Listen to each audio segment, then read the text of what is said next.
우리 예수님께서 질문하신 그 내용들을 우리가 계속 좀 생각을 해 보겠습니다. 가끔은 성경을 읽다 보면은 자주 읽으면서도 미처 깨닫지 못하는 그런 부분들을 발견하곤 합니다. 제가 최근에도 이제 성경을 읽다가 이런 부분을 깨닫게 되는데, 마태복음 26장에 가보면 예수님께서 27절에 그 성찬식을 제정하면서 잔을 가지시고 감사 기도를 하시고 제자들에게 주시는 장면이 나옵니다. 물론 이제 그런 것까지 다 읽었었죠. 그런데 이제 거기서 미처 깨닫지 못했던 것이 뭐였느냐면, 예수님이 그 잔을 마셨다는 내용이 없어요. 예수님은 성찬식 잔을 마시질 않습니다. 그리고 하시는 말씀이 오히려 마태복음 26장 29절에 보면 마시지 않는다 이렇게 말씀을 합니다. 예수님은 성찬잔을 마시지 않더라고요. 그런데 그 다음에 26장 39절에 잔이 나오는데, 그 잔이 무슨 잔이냐면 하나님의 진노의 잔입니다. 그러니까 예수님은 예수님만이 마셔야 하는 그 잔이 하나가 있는데 하나님의 진노의 잔입니다. 그래서 마태복음 26장에 잔이 두 개가 나오는 겁니다. 하나는 우리가 마셔야 하는 성찬의 잔이고, 또 하나는 예수님만이 마셔야 하는 진노의 잔입니다. 그 성찬의 잔은 예수님께서 우리를 위해서 그 모든 하나님의 진노의 잔을 마셨기 때문에 주어지는 겁니다. 그러니까 이 성찬의 잔이라는 것은 우리에게 참 큰 위로가 되고 이제 큰 기쁨이 되는 것입니다. 성경을 읽다 보면 늘 읽는 그런 말씀 속에서도 참 더 많이 우리가 깨달아야 할 내용들, 또 그런 내용들이 있다는 것을 우리가 알게 됩니다. 왜 이 말씀을 드리냐면요, 지금 여기 나오는 바리새인과 서기관들이 나오는데 이들도 미처 성경에서 깨닫지 못하는 부분이 있었어요. 그런데 그 부분을 예수님께서 가르쳐 주십니다. 예수님께서 그 깨닫지 못한 부분을 알려주십니다. 그런데 이상한 건 뭐냐면 이 사람들은 기뻐하지 못해요. 그러니까 우리는 성경을 통해서 하나님의 진리를 새롭게 깨닫게 되면 그 안에서 기쁨을 누리게 됩니다. 어쩌면 성경에서 예수님께서 우리에게 가장 요구하는 기쁨은 그렇게 하나님의 말씀을 깨달아가면서 우리에게 누리는 그 기쁨을 최상의 기쁨, 최고의 기쁨으로서 우리에게 말씀해 주고 있습니다. 그런데 이상하게도 성경에 나오는 바리새인들은 그걸 깨닫지를 못하고 또 가르쳐 주는데도 불구하고 그것을 기뻐하지를 못하고 있는 것을 우리가 알 수 있습니다. 35절에 보면 예수님께서 성전에서 가르쳐 줬다고 하는데, 마태복음 22장 41절에 보면은 그 대상이 바리새인들입니다. 그 바리새인들에게 시편에 있는 말씀, 시편 110편 1절 말씀을 가지고 그들이 미처 생각하지 못했던 그 내용을 가르쳐 주고 있거든요. 그럼 그 속에서 이 메시아에 대해서, 그리스도에 대해서 놀라운 것을 가르쳐 주는데 그것을 받았음에도 불구하고 기뻐하지 못하는 거예요. 이제 그 모습들을 우리가 볼 수 있습니다. 그래서 여기에서 이제 우리에게 가르쳐 주는 것과 그 다음에 이제 예수님께서 우리에게 요구하시는 그러한 삶을 어떻게 우리가 살아야 되는가 하는 것들을 좀 잠시 생각을 해 보겠습니다. 예수님의 질문이 두 개가 나옵니다. 35절에 보면 어찌하여 서기관들이 그리스도를 다윗의 자손이라 하느냐라는 질문 하나가 나오고요. 그 다음에 37절에 보시면 다윗이 그리스도를 주라 하였은즉 어찌 그의 자손이 되겠느냐. 이 두 가지 질문이 지금 이 본문에 이렇게 배치가 되어 있습니다. 자, 먼저 첫 번째 질문입니다. 35절에 가르치면서 뭐라고 묻습니까? 어찌하여 서기관들이 그리스도를 다윗의 자손이라 하느냐 이렇게 말씀했어요. 이건 구약에 예언되어 있는 말씀을 가지고 서기관들이 가르친 겁니다. 잘못된 가르침은 아닙니다. 분명히 그리스도는, 메시아는 다윗의 자손이 맞습니다.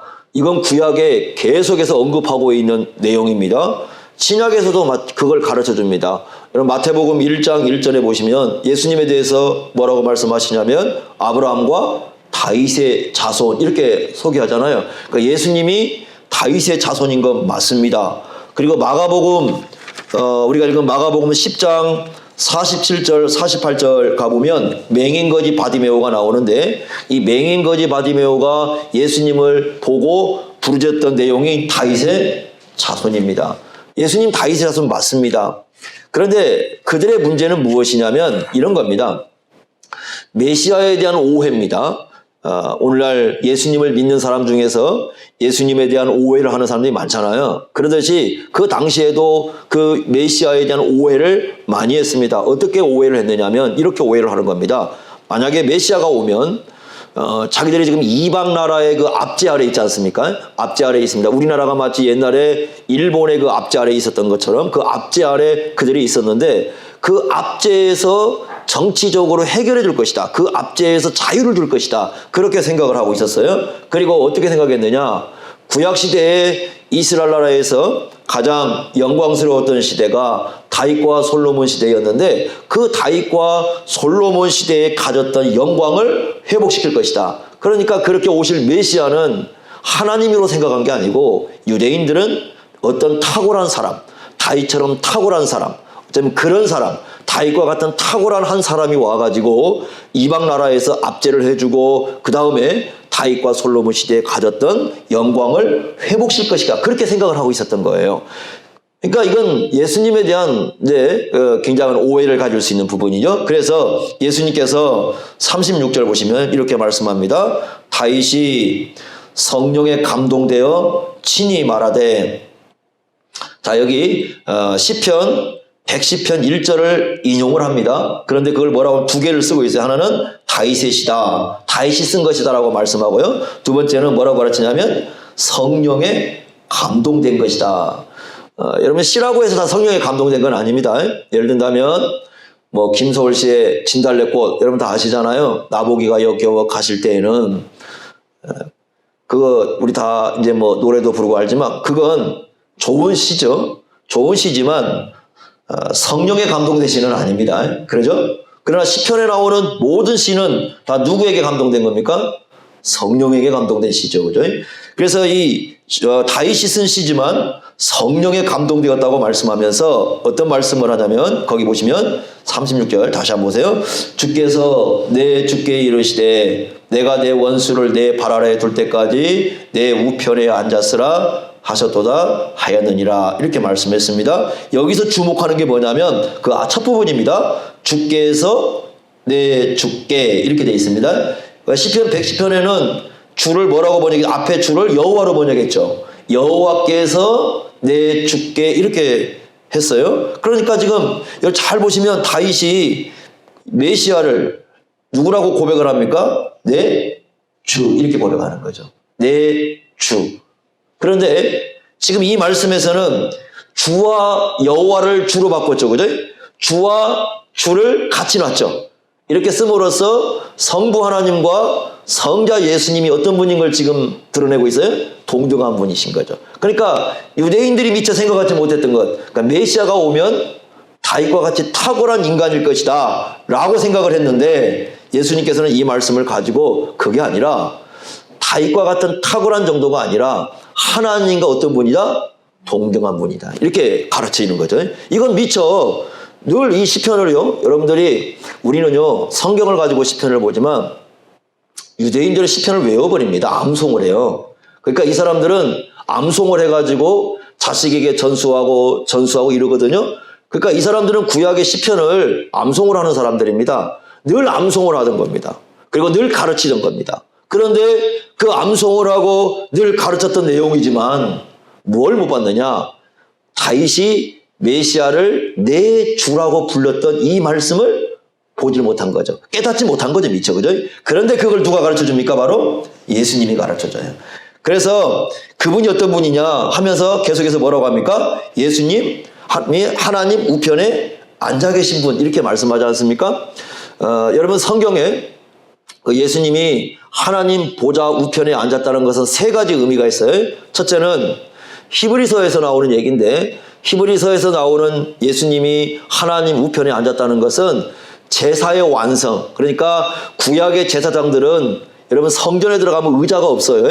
보좌가 없습니다. 어디 앉을 의자가 없어요. 그 왜 의자가 없느냐? 그랬을 때 구약의 제사장들은 그 제사를 완성하는 사람들이 아니라는 겁니다. 아무리 구약에서는 제사를 드리고 동물을 드려도 그 제사의 완성을 가져올 수 없다라는 거죠. 그런데 히브리서에서 그걸 뭐라고 가르치냐면 예수님은 어디에 앉았다? 보좌에 앉았다. 왜 앉았느냐? 제사의 완성을 가져오신 분이다. 이렇게 말씀을 합니다. 그래서 첫 번째 의미는 희생제사의 완성을 가져오신 분이 예수님이다 하는 의미가 있고요. 두 번째는 여러분 보좌에는 누가 앉느냐 하면 왕이 앉는 거잖아요. 그래서 예수님께서 십자가에 죽으시고 부활하셔서 왕으로 등극하시는, 하늘과 땅의 모든 권세를 가지고 왕으로 등극하셔서 세상을 통치하시는 그런 왕이 되었음을 고백하는 의미가 우편에 앉았다라는 의미입니다. 세 번째는 어떤 의미가 있습니까? 이건 요한계시록 4장과 5장에서 우리가 볼 수 있는 겁니다. 요한계시록 4장과 5장을 보면 그 보좌에 성부 하나님이 앉아 계시고요. 또 그 보좌에 누가 계시냐면 어린 양이신 예수님이 계시죠. 그러니까 4장과 5장에서 내용은 예배를 받으시는 예수님이시죠. 요한계시록 4장과 5장에서는 예배를 받기에 합당하신 그런 예수님, 그래서 찬송과 존귀와 영광과 권능을 받으시는 그런 분이시다라는 의미에서 예수님이 하나님 우편에 앉았다 이렇게 말씀을 합니다. 그런 분이라는 거예요. 이 세 가지 의미를 가지고 우편에 앉았다라는 말씀을 합니다. 자, 그러면서 37문에 질문을 합니다. 다윗이 그리스도를 누구라 했으니? 주라 했으니, 그 앞에 그 말씀을 가지고 하는 거죠. 주라고 했으니 어찌 그의 자손이 되겠는가? 한번 답을 해봐라. 이렇게 얘기를 하죠. 그랬을 때 많은 사람이 어떻게 듣습니까? 즐겁게 들어요. 말씀의 잔치인 거죠. 여러분, 지금 사람들은요, 어떨 때 은혜를 받냐면 자기 마음 속에 있는 걸 헤집어 놓으면 은혜를 받는다고 그래요. 그런데 성경에서 은혜를 받는 경우는 그런 경우가 아니라 예수님을 깨달을 때 은혜를 받습니다. 그분이 어떤 분인가, 그분이 어떤 분인가를 알 때 이게 은혜가 된다고 말씀을 하고 그게 기쁨이 되고 그게 즐거움이 됩니다. 이 말씀도 바로 그런 내용이에요. 많은 사람들이 그걸 어떻게 듣으면 즐겁게 듣습니다. 그러니까 정말 미처 알지 못했던 거 아니겠습니까? 그들이 암송했지만 미처 알지 못했던 그 진리를 깨닫고 나니까 너무 즐거운 거죠. 이제 재밌는 건 뭐냐면 마태복음 22장 46절에는 같은 문맥의 말씀을 놓고 뭐라고 말씀하냐면 한마디도 능히 대답하는 자가 없다. 반응이 좀 다른 반응이 나와요. 자, 거기서는 누구의 반응이냐면 바리새인들이에요. 그러니까 아까 말씀드렸지만 바리새인들은 뭐가 없어요? 그 말씀을 듣고도 기쁨이 없어요. 즐거움이 없어요. 그러나 다른 사람들은 뭐가 있어요? 마음속에 기쁨이 있고 즐거움이 있어. 야, 그래. 야, 이 메시아가 이런 분이었구나. 단지 어떤 다윗과 같은 그 이상적인 어떤 왕이 아니라 바로 다윗이 주로 고백하는 하나님과 동등한 분이 바로 메시아였구나. 이게 너무 즐거운 거죠. 기쁨이 되는 거죠. 근데 바리새인들은 그걸 가르침에도 불구하고 전혀 즐겁지가 않아요. 예? 그렇게 된다면 자기들이 행하는 모든 일들이 이제 문제가 되는 거죠. 그죠? 자, 이런 내용입니다. 그러면 오늘날 우리의 이제 그 과제는 뭐냐면 이제 그건 깨달음이고요. 우리의 진정한 과제는 예수님의 주되심이 즐거운가? 에? 예수님이 우리의 주되심이 기쁜가? 예수님이 우리의 주님 되신 게 내 마음에 기쁨을 주는가? 이게 정말 과제거든요. 여러분, 첫 번째 건 맞죠? 예를 든다면 예수님 다윗 자손 오신 거 맞습니다. 우리는 그걸 고백합니다. 그런데 그분이 동시에 누굽니까? 우리의 주이십니다. 고린도전서 12장 3절에 성령으로 아니하고는 누구든지 예수를 누구라 고백할 수 없어요? 주시라 고백할 수 없어요. 요한계시록 19장 16절에 예수님을 뭐라고 고백합니까? 만왕의 왕이시오 만주의 주이시오. 이렇게 고백을 합니다. 만왕의 왕이시오 만주의 주이신 예수님이 우리의 기쁨이 되는가? 이게 굉장히 우리의 이제 과제가 되겠죠. 그렇지 않습니까? 그래서 이 예수님의 주님 되심이 기쁨이 되는 사람은 적어도 이제 세 가지 면에서 그 특징이 나타납니다. 첫째는 우리가 신약을 보게 되면 전체적으로 이렇게 살피면 이제 세 가지가 나옵니다. 첫째는 예배에서 예수님의 주 되심을 고백을 합니다. 그죠? 예수 믿는 사람들은 이 예배를 통해서 우리가 하나님을 섬기고 예배를 통해서 기쁨을 우리가 누리게 되는데 예수님이 우리의 예배에서 주가 되시는 걸, 예수님이 우리의 예배를 받으시는 걸 기뻐하고 그것이 우리의 예배의 진정한 감격이라는 것을 고백을 하게 됩니다. 그래서 어떻게 하느냐? 예수님을 예배하는 겁니다. 여러분 로마서 10장 9절에 이렇게 말씀했습니다. 내가 만일 내 입으로 예수를 주로 시인하며 또 하나님께서 그를 죽은 자 가운데서 살리신 것을 내 마음에 믿으면 구원을 받으리라 이렇게 말씀했어요. 그리고 로마서 10장 13절에 이렇게 말씀했습니다. 누구든지 주의 이름을 부르는 자는 뭘 받는다? 구원을 받는다. 그죠? 누구든지 주의 이름을 부르는 자는 구원을 받습니다. 사도행전 2장 21절에도 같은 말씀이 나옵니다. 누구든지 주의 이름을 부르는 자는 구원을 받습니다. 그런데요, 이 말씀은 요엘서 3장 32절 말씀의 인용이죠.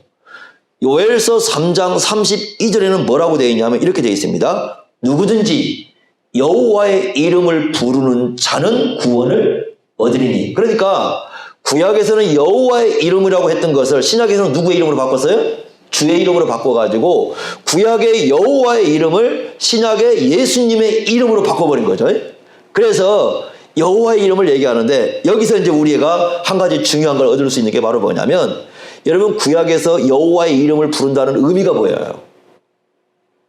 구약에서 여호와의 이름을 부른다는 의미는요, 창세기부터 시작해서 시편에 나오기까지 모두가 다 예배에 대한 표현입니다. 예배예요, 예배. 그러니까 하나님만이, 여호와만이 유일하신 하나님이심을 깨닫고 그분을 예배하는 것을 여호와의 이름을 부른다고 얘기를 합니다. 그런데요, 신약에 오면 여기에다가 이제 뭐가 플러스가 되냐면 신앙 고백이 플러스가 되는 거예요. 예수 그리스도를 주로 시인하는 건 신앙 고백이죠. 그죠? 그런데 그분의 이름을 부르는 건 바로 뭐가 되는 겁니까? 예배가 되는 거예요. 그러니까 우리가 예수님을 주님으로 고백한다는 것은 두 가지 의미가 거기에 함의가 되는 거예요. 첫째는 신앙 고백하는 겁니다. 예수님이 나의 주님을 신앙 고백하는 거예요. 두 번째는 뭐냐? 그 신앙 고백하는 사람들이 모여가지고 뭐 하는 겁니까? 예배하는 겁니다. 그래서 예배는요, 여러분 신앙 고백 행위입니다. 신앙 고백 행위. 빌립보서 2장 10절 11절 아주 유명한 말씀 있죠? 여러분 아마 다 기억할 겁니다. 하늘에 있는 자들과 땅에 있는 자들과 땅 아래에 있는 자들로 모든 무릎을 예수의 이름에 꿇게 하시고 모든 입으로 예수 그리스도를 주라 시인하여, 그다음에 뭐라고 했습니까? 하나님 아버지께 영광을 돌리게 한다.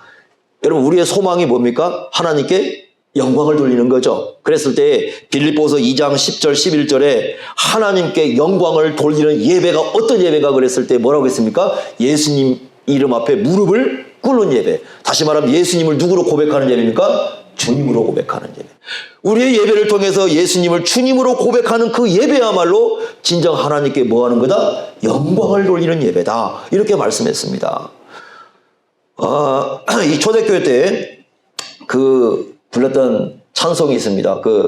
로마 카톨릭에 가면 이게 이제 큰 성가대가 이제 부르기도 하고요. 요즘에는 이제 우리 개신교에서도 부르기도 하고, 이게 이제 유명하게 된 것이 이제 하이든이라는 그러니까 음악가가 작곡을 해가지고 이제 그게 더 유명해졌는데, 그 기독교 찬송 중에 테데움이라는, 여러분들이 아마 이렇게 유튜브에 들어가면 10분이 안 돼요. 한번 들어보셔요. 10분이 안 되는 찬송이 있는데, 이제 번역을 보니까 이제 그걸 잘 해놓은 데가 있더라고요. 근데 그걸 이제 잘 보셔야 될 것 같아요. 테데움이라는 이런 곡이 있습니다. 그건 누가 쓴 거냐면, 이제 뭐 여러 가지 이제 뭐 이렇게 의견이 있어요. 크게 이제 둘로 압축이 되지만, 제가 볼 때는 이제 가장 신빙성이 있는 것이, 어거스티누스라고 부르지 않습니까? 아우구스티누스가 세례를 받을 때, 암브로시우스하고 이 즉흥적으로 서로 즉흥적으로 교창했다라는 이게 가장 이제 아마 역사적으로 그게 합당한 것 같아요. 그래서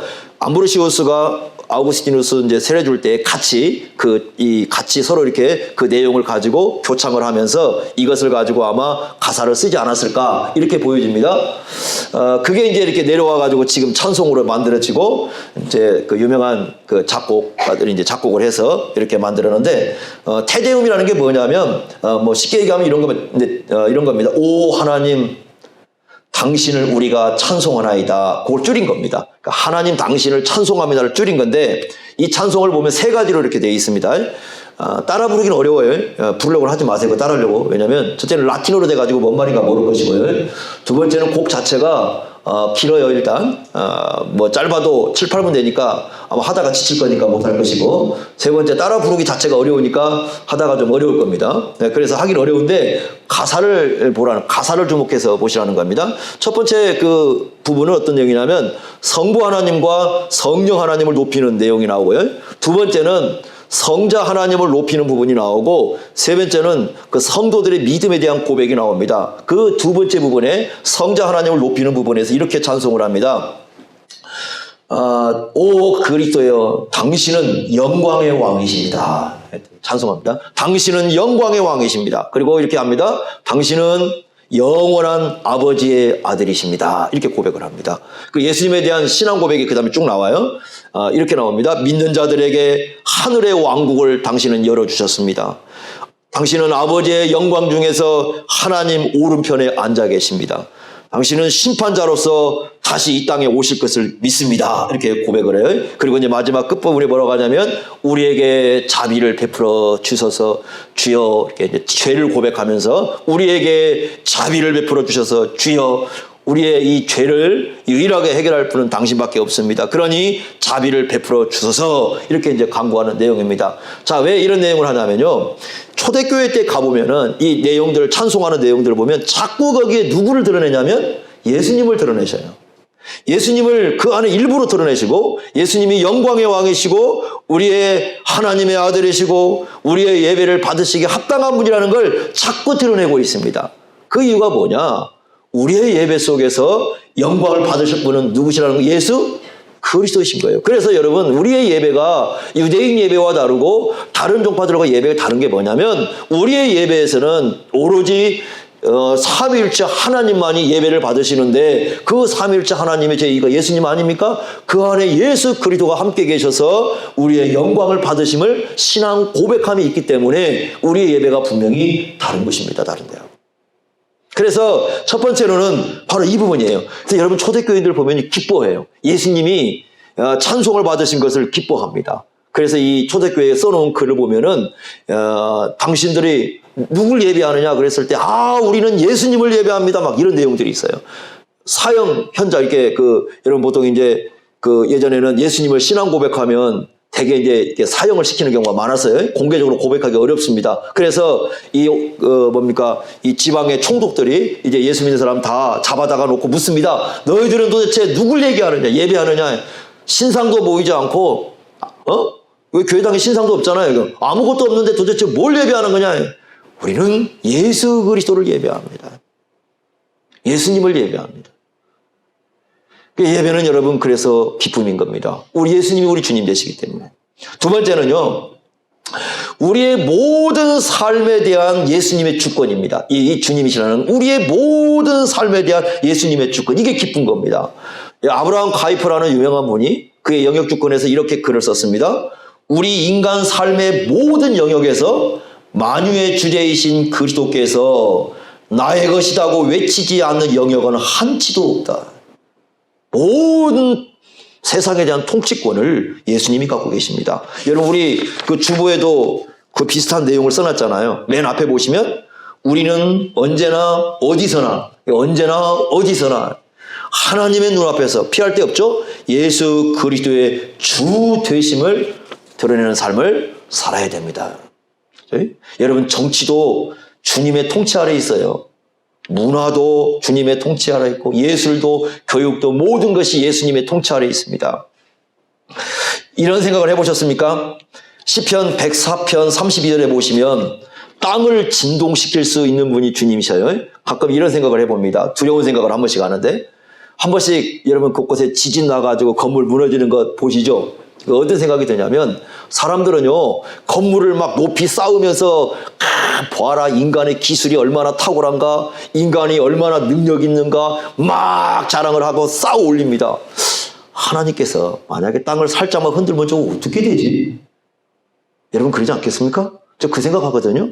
그러면 만약에 하나님께서 땅을 살짝 흔들면 누가 제일 무서워할까요?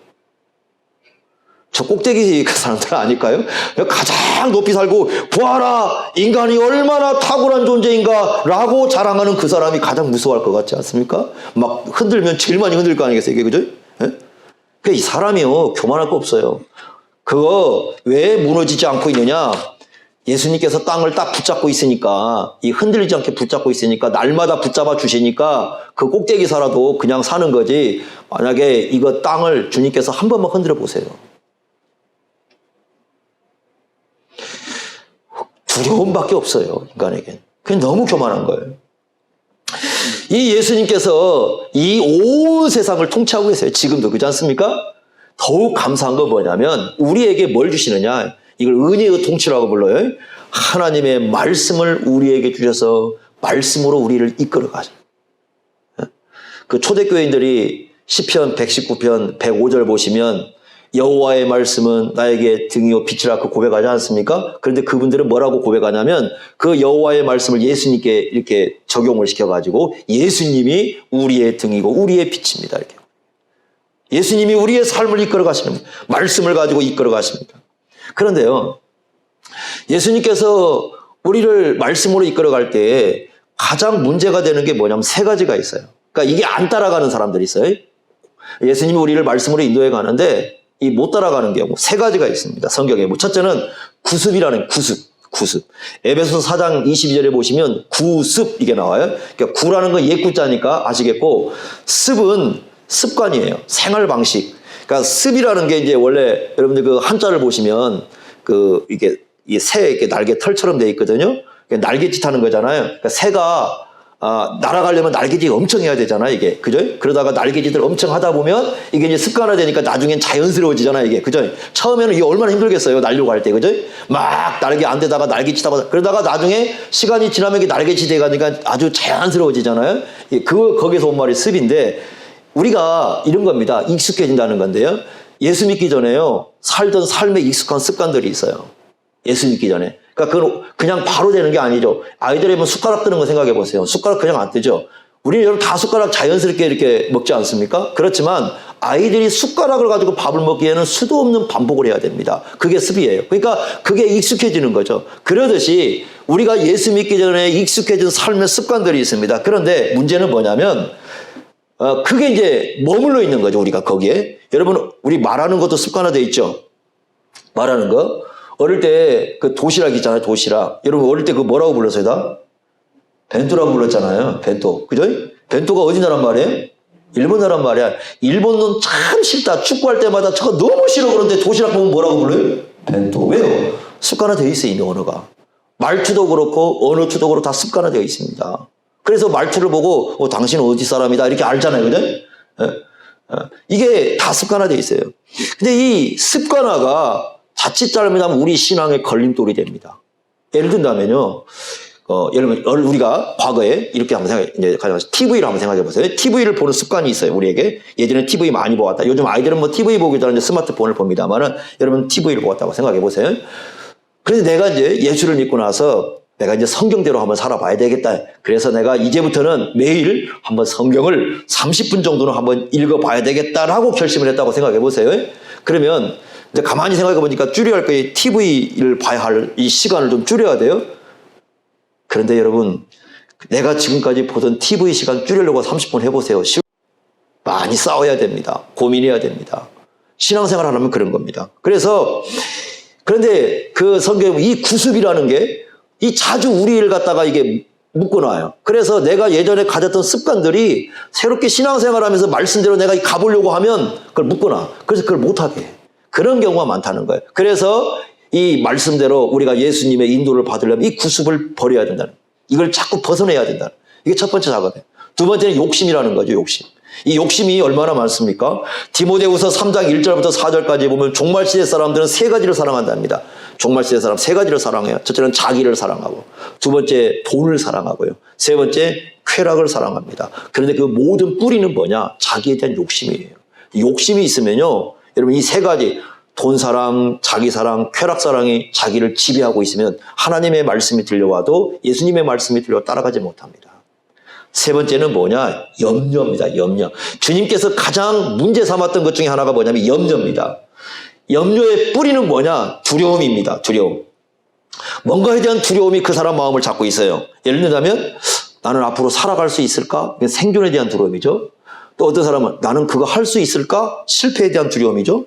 내 미래가 어떻게 될까? 역시 두려움을 줍니다. 두려움을 갖다 보니까 이제 주님 말씀이 두려워도 못 따라오는 거죠. 예수님의 그 씨 뿌리는 비유 중에 가시떨기가 뭡니까? 가시떨기가 바로 그 염려에 대한 얘기잖아요. 가시떨기를 마태복음 13장 22절에 이렇게 말씀했습니다. 세상의 염려와 재물의 유혹. 왜 재물의 유혹이 되느냐 하면 염려 때문에 그런 거예요. 염려 때문에. 그러니까 염려가 있으니까 어떻게 생각하느냐. 내가 재물이 있어야 이 염려를 해결할 수 있다고 생각해. 돈에 의존하는 거죠.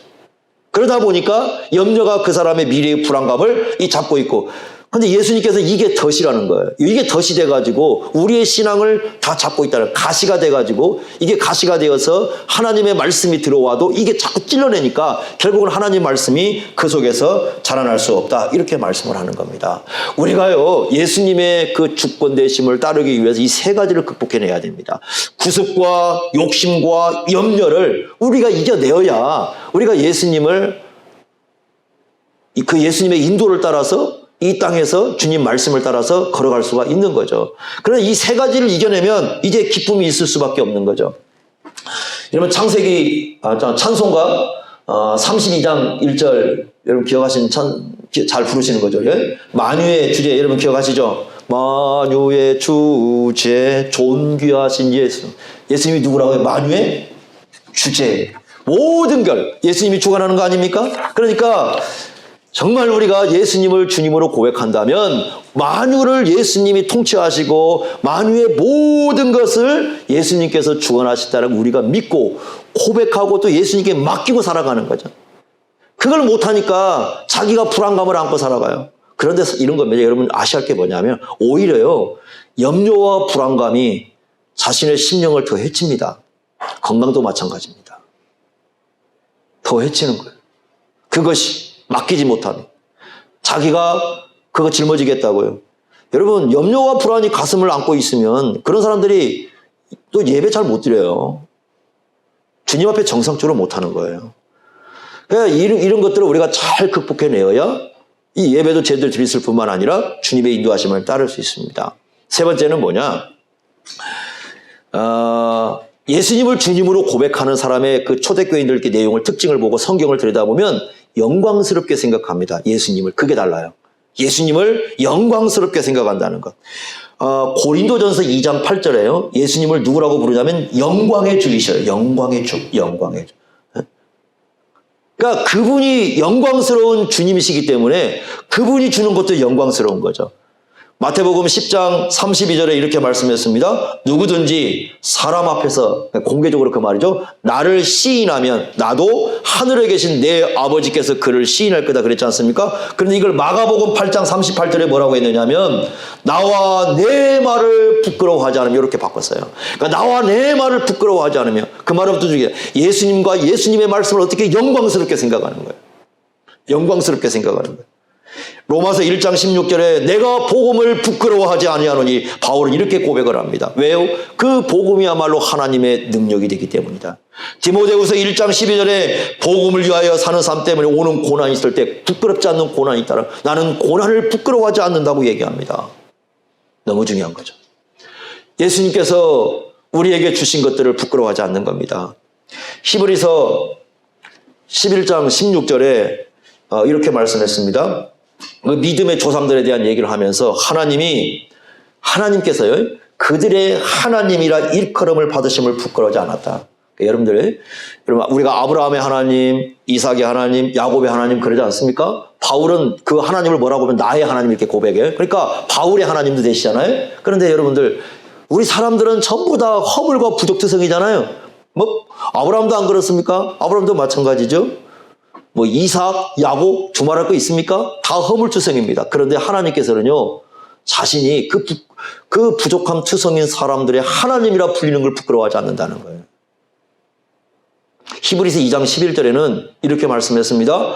거룩하게 하시는 이이신 예수님하고요, 거룩함을 입은 우리가 하나님의 자녀가 되어서 예수님이 우리를 형제라 부르는데 예수님께서 우리를 형제라 부르는 것을 부끄러워하지 않는다고요. 그래서요, 그 말씀을 깨달은 사람, 초대교인들은요, 자신들이 예수님의 이름을 갖고 살아가는 걸 부끄러워하지 않고 영광스럽게 생각을 했습니다.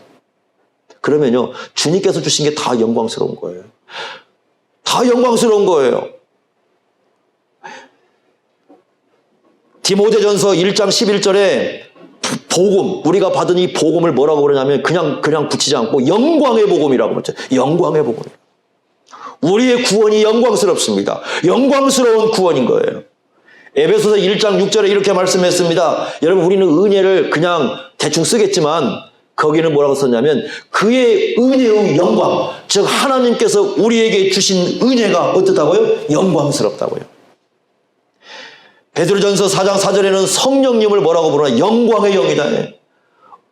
예수께서 하나님 우편에 가셔서 우리에게 보내신 그 성령은 영광스러운 분이죠.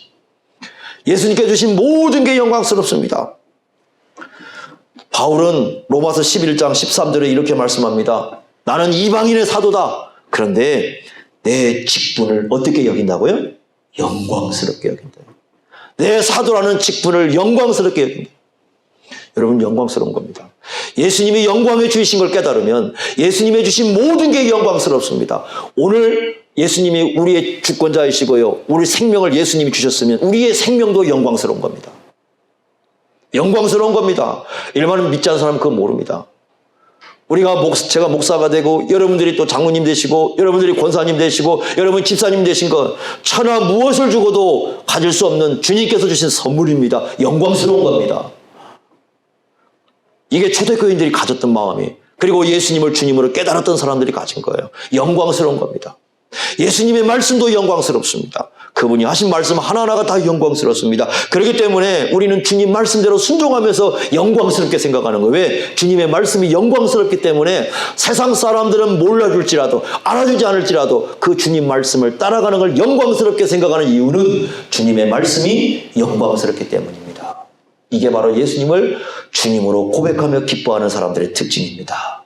예배에서 우리 예수님을 주님으로 고백하는 걸 기뻐하고, 예수님이 세상을 통치하는 주이신 것을 기뻐하고, 우리가 예수님을 주님으로 고백하는 그것이 얼마나 영광스러운가를 고백하면서 예수님이 주신 것들이 영광스럽다고 고백하는 그 삶이 바로 오늘날 예수님을 누구로 고백하는 삶입니까? 주님으로 고백하는 삶입니다. 여러분 기억하십시오. 이것이 이런 예수님의 주님 되심이 저와 여러분에게 진정한 기쁨이 될 수 있기를 바랍니다. 기도하겠습니다. 하나님 아버지, 오늘 말씀을 기억합니다. 우리 예수님이 우리 주님 되신 것이 얼마나 기쁨이고 얼마나 영광스러운가를 오늘 말씀을 통해서 생각하였나이다. 날마다 예수님의 주님 되심을 우리가 생각하면서 기뻐하고 감사하고 영광을 돌리며 주님께서 우리에게 주신 모든 걸 통해서 우리 주님을 영화롭게 하는 삶을 살 수 있도록 인도하여 주옵소서. 예수님의 이름으로 기도하옵나이다. 아멘.